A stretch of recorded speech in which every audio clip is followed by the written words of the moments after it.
بسم اللہ الرحمن الرحیم۔ سورہ بقرہ آیت نمبر 221۔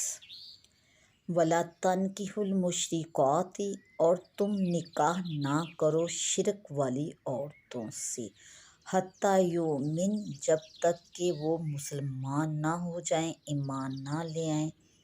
وَلَا أَمَةٌ مُؤْمِنَةٌ، اور لونڈی، ملازمہ، غلام مسلمان عورت خیر بہتر ہے، من مشرکات، مشرکہ عورت سے، وَلَوْ أَعْجَبَتْکُمْ، اگرچہ وہ تمہیں اچھی لگتی ہو۔ وَلَا تُنْکِحُوا الْمُشْرِکِینَ، اور نہ تم نکاح کرو اپنی عورتوں کے مشرکین کے ساتھ، حتیٰ یؤمنوا، جب تک کہ وہ ایمان نہ لے آئیں۔ وَلَعَبْدٌ مُؤْمِنٌ، اور غلام مسلمان ایمان والا خیر بہتر ہے، من مشرک، مشرک مرد سے، وَلَوْ أَعْجَبَکُمْ، اگرچہ وہ تمہیں اچھا لگتا ہو۔ اولئک، یہ وہ لوگ ہیں، یدعون الی النار، جو بلاتے ہیں جہنم کی طرف، آگ کی طرف، دوزخ کی طرف۔ واللہ، اور اللہ تعالیٰ، یدعو، بلاتا ہے، پکارتا ہے، الی الجنۃ، جنت کی طرف، والمغفرۃ، اور بخشش کی طرف، بإذنہ، اپنے حکم سے، ویبین آیاتہ، اور واضح کھول کر بیان فرما دیتا ہے اللہ تعالیٰ، للناس، لوگوں کے لیے، اپنی آیتیں، لعلہم یتذکرون، شاید کہ ہو سکے، یتذکرون، وہ نصیحت مانیں، نصیحت پکڑیں، نصیحت حاصل کریں۔ وَيَسْأَلُونَکَ، اور اے نبی، اے محبوب، آپ سے پوچھتے ہیں، سوال کرتے ہیں، عن المحیض، حیض کے بارے میں۔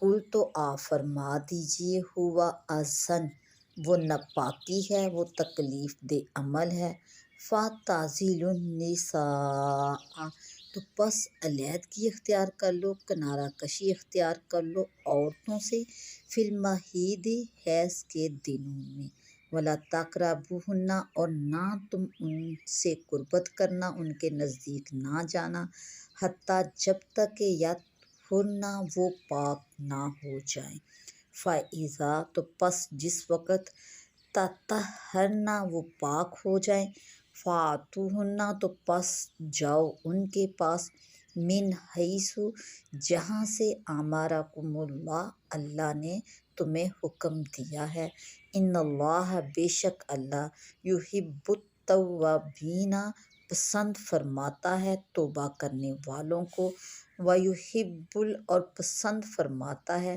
متطہرین، پاک صاف لوگوں کو۔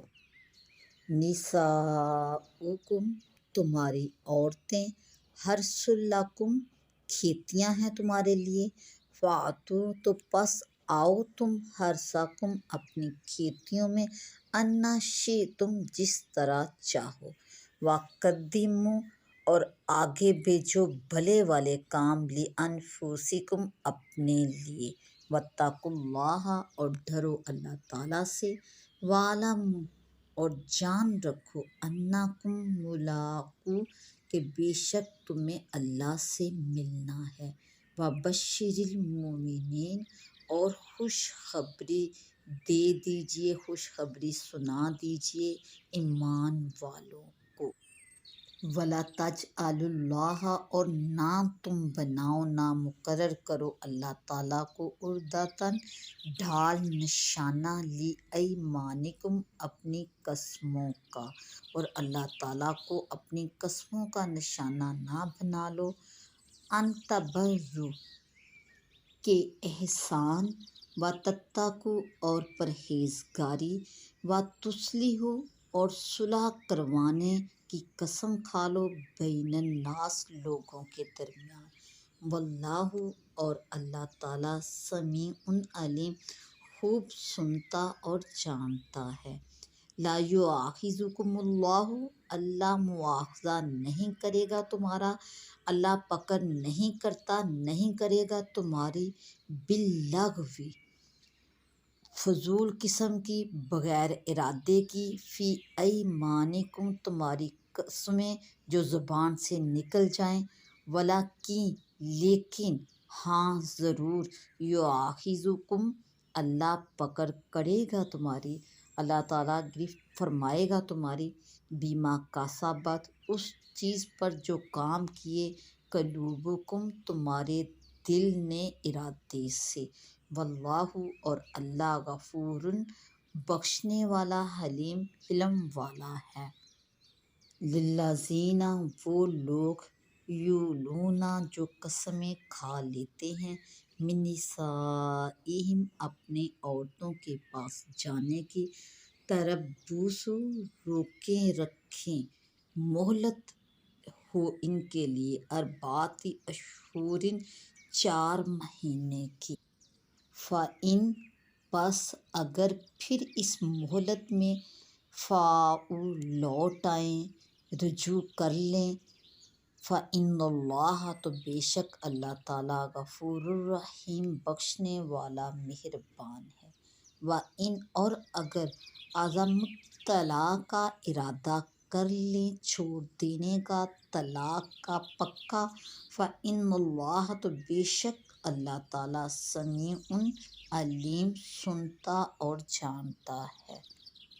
ولا تنکحوا المشرکات تھی۔ شان نزول حضرت مرثد غنوی ایک بہادر شخص تھے۔ سید عالم صلی اللہ علیہ وآلہ وسلم نے انہیں مکہ مکرمہ روانہ فرمایا تاکہ وہاں سے تدبیر کے ساتھ مسلمانوں کو نکال لائیں۔ وہاں عناق نامی ایک مشرکہ عورت تھی جو زمانہ جاہلیت میں ان کے ساتھ محبت رکھتی تھی، حسین اور مالدار تھی۔ جب اس کو ان کی آمد کی خبر ہوئی تو وہ آپ کے پاس آئی اور طالب وصال ہوئی۔ آپ نے بخوف الہی اس سے اعراض کیا اور فرمایا کہ اسلام اس کی اجازت نہیں دیتا۔ تب اس نے نکاح کی درخواست کی۔ آپ نے فرمایا کہ یہ بھی رسول اللہ صلی اللہ علیہ وآلہ وسلم کی اجازت پر موقوف ہے۔ اپنے کام سے فارغ ہو کر جب آپ خدمت اقدس میں حاضر ہوئے تو حال نبی کریم صلی اللہ علیہ وسلم سے عرض کیا، نکاح کے متعلق دریافت فرمایا۔ اس پر یہ آیت کریمہ نازل ہوئی۔ بعض علماء نے فرمایا جو کوئی نبی کریم صلی اللہ علیہ وسلم کے ساتھ کفر کرے وہ مشرک ہے، خواہ اللہ کو واحد ہی کہتا ہو اور توحید کا مدعی ہو۔ اس سے مراد وہ ہے وَلَأَمَةٌ مُؤْمِنَةٌ خَيْرٌ مِّن مُشْرِكَةٍ۔ شان نزول ایک روز حضرت عبداللہ بن رواحہ نے کسی خطا پر اپنی باندی کے تماچا مارا، پھر خدمت اقدس میں حاضر ہو کر اس کا آپ صلی اللہ علیہ وآلہ وسلم سے کیا۔ آپ صلی اللہ علیہ وسلم نے اس باندی کا حال دریافت کیا، عرض کیا کہ وہ اللہ تعالیٰ کی وحدانیت اور حضور کی رسالت کی گواہی دیتی ہے، رمضان کے روزے رکھتی ہے، خوب وضو کرتی اور نماز پڑھتی ہے۔ حضور صلی اللہ علیہ وآلہ وسلم نے فرمایا وہ مومنہ ہے۔ آپ نے عرض کیا تو اس کی قسم جس نے آپ کو سچا نبی بنا کر مبعوث فرمایا، میں اس کو آزاد کر کے اس کے ساتھ نکاح کروں گا۔ اور عبداللہ بن رواحہ نے ایسا ہی کیا۔ اس پر لوگوں نے طعنہ زنی کی کہ تم نے ایک سیاہ فام باندی کے ساتھ نکاح کیا، باوجود یہ کہ فلاں مشرکہ آزاد عورت تمہارے لیے حاضر ہے، وہ حسین بھی ہے اور مالدار بھی ہے۔ اس پر نازل ہوا وَلَأَمَةٌ مُؤْمِنَةٌ، یعنی مسلمان باندی مشرکہ سے بہتر ہے، خواہ مشرکہ آزاد ہو اور حسن والی ہو، مال والی ہو، اور اس وجہ سے وہ آپ کو اچھی بھی لگتی ہو۔ وَلَا تُنْكِحُوا الْمُشْرِكِينَ، یہ عورت کے ورثاء کو خطاب ہے۔ مسلمان عورت کا نکاح مشرک اور کافر کے ساتھ باطل اور حرام ہے۔ اولئک یدعون الی النار، تو مشرک مرد ہو یا مشرک عورت ہو، ان سے اجتناب ضروری ہے، ان کے ساتھ دوستی اور قرابت داری بالکل نہیں رکھنی چاہیے۔ وَيَسْأَلُونَكَ عَنِ الْمَحِيضِ، شان نزول عرب کے لوگ یہود اور مجوس کی طرح حائضہ عورتوں سے کمال نفرت کرتے تھے۔ ان کے ساتھ کھانا پینا، ایک مکان میں رہنا ان کو گوارا نہ تھا، بلکہ شدت یہاں تک پہنچ گئی تھی کہ ان کی طرف دیکھنا اور ان سے کلام کرنا بھی حرام سمجھتے تھے، اور نصارہ اس کے برعکس حیض کے ایام میں عورتوں کے ساتھ بڑی محبت سے مشغول ہوتے تھے اور اختلاط میں بہت مبالغہ کرتے تھے۔ مسلمانوں نے حضور صلی اللہ علیہ وآلہ وسلم سے حیض کا حکم دریافت کیا۔ اس پر یہ آیت نازل ہوئی اور افراط و تفریط کی راہیں چھوڑ کر اعتدال کی تعلیم فرمائی گئی، اور بتا دیا گیا کہ اس حالت میں عورتوں سے قربت ممنوع ہے۔ اَنَّ شِئْتُمْ، یعنی اپنی عورتوں کے ساتھ قربت کرنے سے اپنی نسل کا ارادہ رکھو۔ وَقَدِّمُوا لِأَنفُسِکُم، یعنی نیک اعمال، کہ نیک اعمال پہلے کرو اپنے لیے، یا قربت سے پہلے بسم اللہ پڑھنا ہے۔ وَلَا تَجْعَلُوا اللَّهَ عُرْضَةً، حضرت عبداللہ بن رواحہ نے اپنے بہنوئی نعمان بن بشیر کے گھر جانے اور ان سے کلام کرنے اور ان کے خصوم کے ساتھ ان کی صلح کرانے سے قسم کھا لی تھی۔ جب اس کے متعلق ان سے کہا جاتا تھا تو کہہ دیتے تھے کہ میں قسم کھا چکا ہوں، اس لیے یہ کام کر ہی نہیں سکتا۔ اس باب میں یہ آیت نازل ہوئی اور نیک کام کرنے سے قسم کھا لینے کی ممانعت فرمائی گئی۔ اگر کوئی شخص نیکی سے باز رہنے کی قسم کھا لے تو اس کو چاہیے کہ قسم کو پورا نہ کرے بلکہ نیک کام کرے اور قسم کا کفارہ دے۔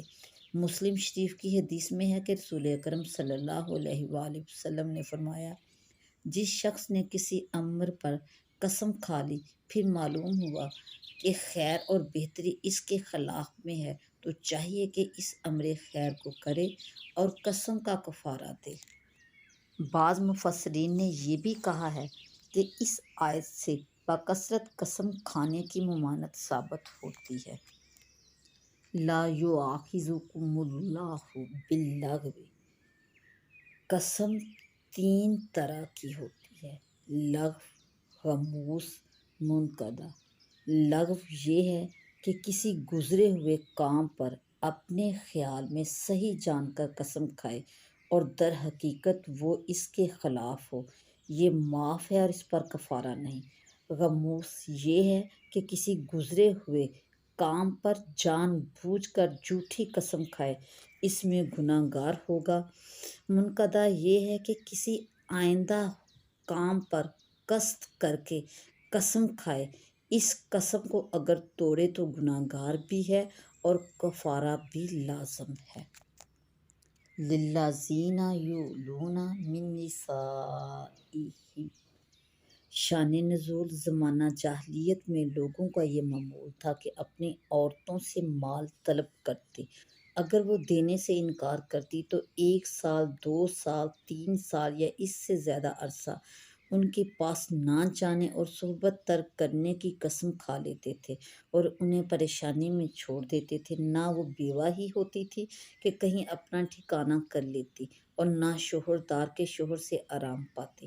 اسلام نے اس ظلم کو مٹایا اور ایسی قسم کھانے والوں کے لیے 4 مہینے کی مدت معین فرما دی کہ اگر عورت سے 4 مہینے یا اس سے زیادہ کا عرصہ کے لیے غیر معین مدت کے لیے ترک صحبت کی قسم کھا لے، جس کو الہ کہتے ہیں، تو اس کے لیے 4 ماہ انتظار کی مہلت ہے۔ اس عرصے میں خوب سوچ سمجھ لے کہ عورت کو چھوڑنا ہے یا اس کے لیے بہتر ہے، یا اسے رکھنا اس کے لیے بہتر ہے، اور اس مدت کے اندر رجوع کرے تو نکاح باقی رہے گا اور قسم کا کفارہ لازم ہوگا، اور اگر اس مدت میں رجوع نہ کیا اور قسم نہ توڑی تو عورت نکاح سے باہر ہو گئی اور اس پر طلاق بائن واقع ہو گئی۔